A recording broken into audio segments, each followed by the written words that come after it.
AR میں خوش آمدید۔ ٹیم میں واپسی کا سفر کتنا مشکل تھا، حسن علی نے اپنی کہانی بیان کر دی۔ آج کے زیر نظر ویڈیو میں آپ بھائیوں کو اسی بارے میں بتائیں گے، مگر مزید تفصیلات کی طرف بڑھنے سے پہلے اس ویڈیو کو لائک کریں اور کمنٹ سیکشن میں آپ بھائی اس اپڈیٹ کے متعلق اپنی رائے کا اظہار ضرور کریں۔ قومی کرکٹ ٹیم کے فاسٹ بالر حسن علی نے کہا ہے کہ ٹیم سے 2 سال باہر رہنا مشکل وقت تھا، اس دوران رویا بھی مگر محنت کرنی نہیں چھوڑی۔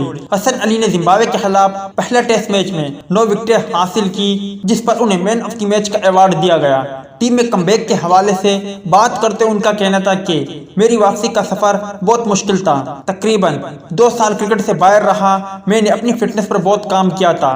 فرسٹ کلاس کرکٹ میں لمبی کرکٹ کھیلنے کا کافی تجربہ ہوا ہے، پہلی بار بیک ٹو بیک اتنے فرسٹ کلاس میچز کھیلا تھا۔ جب باہر تھا تو ایک وقت تھا جب میں کافی پریشان تھا، رویا بھی تھا، لیکن اپنی محنت کے سلسلے کو کبھی نہیں چھوڑا تھا۔ حسن علی کا کہنا تھا کہ یہ سوچا تھا کہ کم بیک کروں اور ایسا کروں کہ دنیا دیکھے۔ میری سیلیبریشن کا میری انجری سے کوئی تعلق نہیں، لمبی کرکٹ کھیلنی ہے تو فرسٹ کلاس کرکٹ ضرور کھیلے۔ فرسٹ کلاس کرکٹ کھیل کر بہت مدد ملتی ہے، اگر ٹیسٹ کرکٹ کھیلنا چاہتے ہیں تو فرسٹ کلاس کرکٹ کھیلنا ہی کھیلنا ہے۔ میں ہمیشہ سے ٹیسٹ کرکٹ کھیلنا چاہتا تھا۔